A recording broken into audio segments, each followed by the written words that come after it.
క్రీస్తునందు ప్రియమైన వారలారా, ఈరోజు మన వాక్య ధ్యానం కొరకు నిర్గమకాండం 16వ అధ్యాయం నుండి ఓ ఆలోచనను మీతో పంచుకోవాలనే దైవ ప్రేరణను నేను ఇప్పుడు కలిగి ఉన్నాను. అదేంటంటే, to reach the greatest goals we have to go through the great challenges. అవును ప్రియ స్నేహితులారా, ఈ లోకంలో గొప్ప గొప్ప ఘనతలు సాధించిన వారందరూ అంతే గొప్ప అవరోధాలను కూడా దాటుకుంటూ వచ్చారు. ఆల్బర్ట్ ఐన్స్టీన్ ఏమంటారంటే, it's not that I'm so smart, it's just that I stay with problems longer. దీని భావం ఏంటంటే, నేను ఎన్నో గొప్ప ఘనతలు సాధించాను అంటే దాని అర్థం నేను బాగా తెలివైన వాడను అని కాదు, కానీ నాకెన్ని సమస్యలు ఎదురైనా నా లక్ష్యం విషయంలో నేను ఎప్పుడూ రాజీ పడలేదు అని. అలాగే రాబర్ట్ ఎఫ్ కెన్నడీ కూడా ఇలా అంటారు, only those who dare to fail greatly can achieve greatly అని. దీని భావం ఏంటంటే, వైఫల్యాలను ఎదుర్కొనే ధైర్యం ఉన్న వాళ్ళే గొప్ప విజయాలు సాధించగలుగుతారు అని. చూడండి, మేము చదువుకునే రోజుల్లో మా ప్రొఫెసర్ డాక్టర్ బీజే కృష్ణ కుమార్ వారు చెప్తున్న ఒక సందేశంలో ఏమన్నారంటే, ఒక గని కార్మికుడు ఎన్నో దెబ్బలు తిని బాగా లోతుకు వెళ్ళిన తర్వాతనే శ్రేష్టమైన బొగ్గును వెలికి తీయగలుగుతాడు. ఒక ముత్యాల వేటగాడు అనేక ప్రాణాంతక తిమింగలాలను దాటుకుని సముద్రంలోని అట్టడుగు లోతుకు వెళ్ళిన తర్వాతనే శ్రేష్టమైన ముత్యాలు వెలికి తీయగలుగుతాడు. అలాగే ఒక రాయి ఎన్నో ఉలి దెబ్బలను తింటేనే కానీ ఒక అందమైన శిల్పంగా మారి పూజలు అందుకోగలుగుతుంది అని. అవును, మనం కన్న కలలను, నిర్దేశించుకున్న లక్ష్యాలను చేరుకునే క్రమంలో మనకు తప్పక కొన్ని అవరోధాలు ఈ లోకంలో ఎదురవుతాయి. వాటన్నింటిని తట్టుకుని దాటుకుని చివరి వరకు నిలబడిన వారే కార్యసాధకులు అవుతారు. కానీ మన జీవితాలలో చాలాసార్లు మన కలలు, ఊహలు, లక్ష్యాలు ఆకాశాన్ని అంటేవిగా ఉంటాయి. ఆచరణలోనికి వచ్చేసరికి ఏవైనా చిన్న చిన్న అవరోధాలు ఎదురుగానే మనం జారిపోతూ ఉంటాం. పైపెచ్చు మనకు సాయం చేయడానికి నిలబడ్డ వారిని, మనకు తోడయుండి నడిపించే దేవుణ్ణి ఆడలేక మధ్యల దరువు అన్నట్లు మనం నిందిస్తూ ఉంటాం. ఈరోజు మన ధ్యాన లేఖన భాగం నిర్గమకాండం 16వ అధ్యాయంలోని ఇశ్రాయేలు ప్రజల తీరు కూడా సరిగ్గా ఇలాగే ఉంది. నిర్గమకాండం 2వ అధ్యాయం 23వ వచనం నుండి 25వ వచనం వరకు, మరలా 3వ అధ్యాయం 7వ వచనం నుండి మరలా 9వ వచనంలోని దేవుని మాటలను బట్టి మనం చూస్తే, ఐగుప్తులో ఇశ్రాయేలీలు నిట్టూర్పులు విడిచారు, మొర్రపెట్టారు, మూల్గారు, చాలా బాధపడ్డారు, చాలా దుఃఖపడ్డారు, హింసించబడ్డారు అని మనకు స్పష్టంగా అర్థమవుతుంది.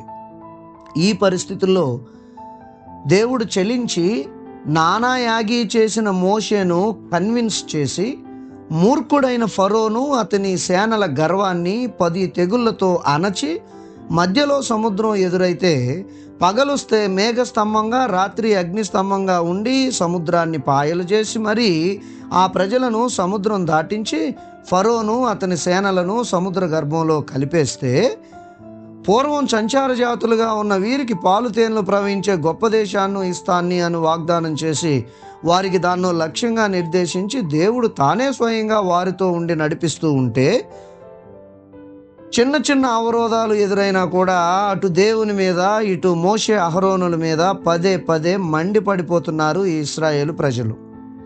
16వ అధ్యాయం 2వ వచనం చూడండి. ఆ అరణ్యంలో ఇశ్రాయేలీల సమాజం అంతయు మోషే అహరోనుల మీద సనిగెను అని వ్రాయబడి ఉంది. ఎంత అల్పబుద్ధో కదా అండి మనిషిది. తమ లక్ష్యాన్ని మరిచారు, గతంలో తమకు దేవుడు చేసిన అద్భుతాలు మరిచారు, సాయం చేయడానికి వచ్చిన మోషే అహరోనుల మీద సనుగుతున్నారు. చూడండి, పూర్వం చెరపకురా చెడేవు అనేవారు, కానీ ఇక్కడ ఈ ప్రజల బిహేవియర్, మోషే అహరోనుల పరిస్థితి చూశాక సాయం చేయకురా చెడేవు అన్నట్లుగా ఉంది వ్యవహారం. సరే, ఇంతకీ వీళ్ళ సనుగుడికి బాగా బలమైన కారణం ఏమైనా ఉందంటే అది కూడా లేదు. 3వ వచనంలో రాయబడి ఉంది, వీళ్ళ సనుగుడికి కారణం మాంసం. ఈ వచనం చదువుతాను చూడండి. మేము మాంసము వండుకొని కుండల యొద్ద కూర్చుండి తృప్తిగా ఆహారం తినునప్పుడు యెహోవా చేతి వలన మేము ఏల చావకపోతిమి అంటున్నారు. ఎంత నిష్ఠూరంగా మాట్లాడుతున్నారో చూడండి. ఇలా వీళ్ళు ప్రవర్తించడం ఇదే మొదటిసారి కాదు, ఇది మూడవసారి. మొదటి 14వ అధ్యాయం 11, 12 వచనాలలో మాకు సమాధులు లేవని ఐగుప్తు నుండి తీసుకువచ్చారా అంటూ సనిగారు. రెండవసారి 15వ అధ్యాయం 24వ వచనంలో మారా అనే చోట రుచికరమైన నీళ్ల కొరకు వాళ్ళు సనిగారు. ఇప్పుడు మూడోసారి మాంసం కొరకు చనుగుతున్నారు. అంటే దేవునితో వీళ్ళు సాగించే బంధం కేవలం మాంసం, నీరు, సమాధులు వీటి కోసమేనా? పవిత్రమైన వీరి లక్ష్యం ముందు ఇవన్నీ ఎన్నదగినవేనా? వీరి కొరకు ఐగుప్తులో అన్ని అద్భుతాలు చేసిన దేవుడు, వీళ్ళ కోసం సముద్రాన్నే పాయలు చేసిన దేవుడు, పగలు మేఘస్తంభమై రాత్రి అగ్నిస్తంభమై కంటికి రెప్పలా వీరిని కాపాడుతున్న దేవుడు వీరికి భోజనం, నీళ్లు ఇవ్వలేడా? ఎందుకింత తొందరపాటు? ఎందుకింత కలవరపాటు? మోషే వీరిని హెచ్చరిస్తున్నాడు. 7వ వచనంలో యెహోవా మీద మీరు సనిగిన సనుగులను ఆయన వినుచున్నాడు. ఉదయమున మీరు యెహోవా మహిమను చూచెదరు. మేము ఏపాటి వారము, మా మీద సనగనేలా అంటూ తన బాధను, దేవుడిప్పుడు వీరికి ఏం చేయబోతాడో అనే తన భయాన్ని వ్యక్తపరిచాడు. 11వ వచనం వచ్చేసరికి మోషే భయపడిందే నిజమైంది. దేవుడు మోషేతో ఇశ్రాయేలీల సనుగులను నేను వింటిని అంటున్నారు. క్రీస్తునందు ప్రియమైన వారలారా, ఈ సంఘటన నేడు మనందరికీ ఒక కనువిప్పు కావాలి. చాలాసార్లు మనం కూడా ప్రభువులోకి రాకముందు మన స్థితి మురికి గుడ్డల లాంటి పాపపు స్థితి అని మర్చిపోతూ ఉంటాం. ఆరని అగ్నిగుండమునకు పాత్రులం కావలసిన వారం, అపవాది దాసులం, అపవాది బానిసలం అని మర్చిపోతూ ఉంటాం. కేవలం ఆధ్యాత్మికంగానే కాదు, మనలో చాలామంది సామాజికంగా, ఆర్థికంగా, రాజకీయంగా ఇశ్రాయేలీలు ఐగుప్తులో ఎలా అయితే మూలుగుతూ, బాధపడుతూ, దుఃఖిస్తూ, నిట్టూర్పులు విడుస్తూ, వెలివేయబడ్డవారుగా, గౌరవానికి నోచుకొని వారుగా, మాన ప్రాణాలకు విలువలేని వారుగా ఉన్నారో, అలాగే మన దేశంలో కూడా మనం ఉన్నాము అంటే ఉన్నాం, కానీ కేవలం జీవశ్చవాలం. ఇటువంటి స్థితిలో ఉండగా ప్రభువు మన కొరకు దిగివచ్చారు. ప్రేమ కొలమానం యొక్క చివరి అంతస్తు ఏదో అంత ప్రేమను దేవుడు మన మీద పంచుతూ రోమా 5:8లో వ్రాయబడిన ప్రకారం తన ప్రేమను వెల్లడిపరుస్తూ మనమింకా పాపులమై ఉండగానే క్రీస్తు మన కొరకు తన ప్రాణాన్ని పెట్టారు. కేవలం ఆయన రక్తం వల్లనే మనం నీతిమంతులుగా తీర్చబడ్డాం, ఉగ్రత నుండి కూడా రక్షించబడ్డాం. కేవలం ఇలా ఆధ్యాత్మికంగా రక్షించడమే కాదండి, సామాజికంగాను, ఆర్థికంగాను, రాజకీయంగాను ఒక ఆత్మగౌరవాన్ని మనకిచ్చింది కూడా మన ప్రభు అయిన యేసే కాదంటారా? ఈ క్రమంలో ఎన్నెన్నో అద్భుతాలు మన జీవితాల్లో దేవుడు చేశాడు, చేయలేదంటారా? ఇలా ఆయన మనల్ని ఎన్నుకోవడంలో ఆయనకున్న లక్ష్యం చాలా గొప్పది కాదంటారా? రోమాపత్రిక 8:29లో పౌలు దీని గురించి మాట్లాడుతూ ఇలా అంటారు, ఎందుకనగా తన కుమారుడు అనేక సహోదరులలో జ్యేష్ఠుడగునట్లు దేవుడెవరిని ముందుగా ఎరిగెనో వారు తన కుమారునితో సారూప్యము గలవారొకటకు వారిని ముందుగా నిర్ణయించెను. కనుక ప్రియులారా, మనమందరం దేవుని కుమారుడైన క్రీస్తు ప్రభువుతో సారూప్యము గలవారమొకటకు పిలువబడ్డాము. క్రీస్తు ప్రభువుతో సారూప్యము గలవారమై ఆ పరలోక పురిలో, ఆ మహామహిమలో తండ్రి కుడిపార్శ్వమున ఆసీనుడైన క్రీస్తు మన కొరకు సిద్ధం చేస్తున్న 12 గుమ్మముల పరలోక పట్టణానికి చేరడమే మన అందరి లక్ష్యం. కాబట్టి ప్రియ స్నేహితులారా, ఇంత గొప్ప లక్ష్యాన్ని చేరుకునే క్రమంలో తప్పకుండా మనకు కొన్ని అవరోధాలు ఎదురవుతాయి. ఏ పరిస్థితుల్లోనూ మనం దేవునిపై సనక్కూడదు. అవన్నీ ఉడత ఊపులేనని, అవి మనల్ని ఏమీ చేయలేవు అని మనం బలంగా నమ్మాలి. కఠిన పరిస్థితులు మనకు ఎదురైనప్పుడు గతంలో మన జీవితాలలో దేవుడు చేసిన అద్భుతాలు మనం జ్ఞాపకం చేసుకోవాలి. ఒక్కసారి వెనక్కి తిరిగి చూసుకుంటే దేవుడు చేసిన లెక్కలేనన్ని అద్భుతాలు మనకు జ్ఞాపకంలోనికి వస్తాయి. పగలు మేఘస్తంభంగా, రాత్రి అగ్నిస్తంభంగా ఇశ్రాయేలీలతో ఉన్న దేవుడు నేడు మనం విన్నంటే ఉన్నాడని మనం తప్పకుండా అర్థం చేసుకోగలుగుతాం. ప్రియులారా, జాగ్రత్త. ఏమరపాటుగా కూడా, ఎటువంటి పరిస్థితుల్లో కూడా దేవునిపై సనగకండి. కొరింథీయులకు రాయబడిన మొదటి పత్రిక 10:10లో ఇలా వ్రాయబడి ఉంది, మీరు సనగకుడి, వారిలో కొందరు సనిగి సంహారకుని చేత నశించిరి అని. అమ్మా, మనం సనిగి నాశనాన్ని తెచ్చుకోవద్దు. ఏమరపాటుగా కూడా దేవుని శక్తిని శోధించకండి.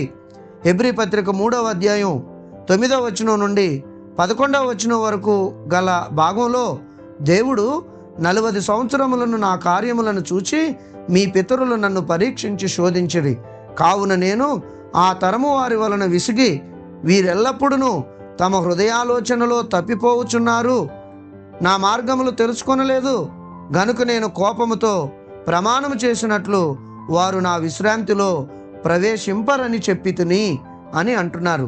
కనుక ప్రియులారా, మనల్ని పిలిచిన దేవుడు నమ్మదగిన వాడు అని దయచేసి మరువకండి. మన దుఃఖం, మన కన్నీరు, మన భయం, మన బాధ అన్నీ మన జీవము గల దేవుడు చూస్తూనే ఉన్నాడు అని దయచేసి జ్ఞాపకం చేసుకోండి.